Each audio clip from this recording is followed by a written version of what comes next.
A new pilot program is looking to change the style of middle school education across the state.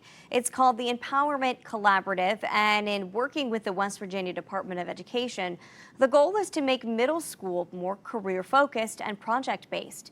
Anna Saunders tells us how two schools are becoming the models for the rest of the state.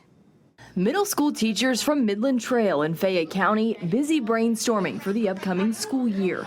But not your typical lesson plans. As a pilot school for the Empowerment Cooperative, they got to start the beginning phases of the project-based learning during the last 9 weeks of this school year and will fully launch in the fall.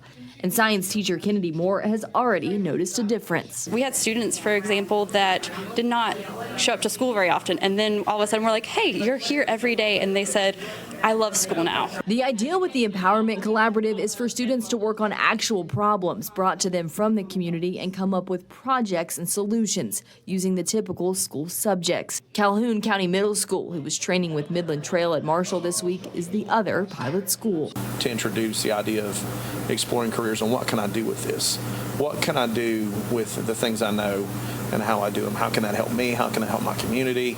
How can that be better for everybody? And the idea is that the projects they work on can be translated from class to class. They had to talk about how to bring the impact of the New River Gorge National Park and that economic impact to our area. So in math class, they analyzed data from Route 19 to Route 60. In English, they wrote some folk stories about using the history background and making folk stories. And then in science, we looked at the environmental impacts. Project coordinator Kathy D'Antoni says the eventual goal is to take this statewide and even to other states as they are expanding into Kentucky and Pennsylvania as well.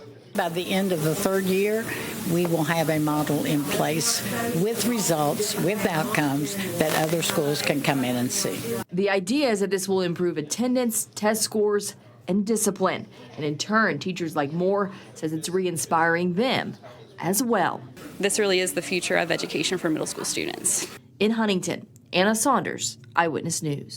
Thanks so much for watching. Here's another video from Eyewitness News. Just click right here to subscribe to our channel and make sure you hit that bell notification to get the very latest.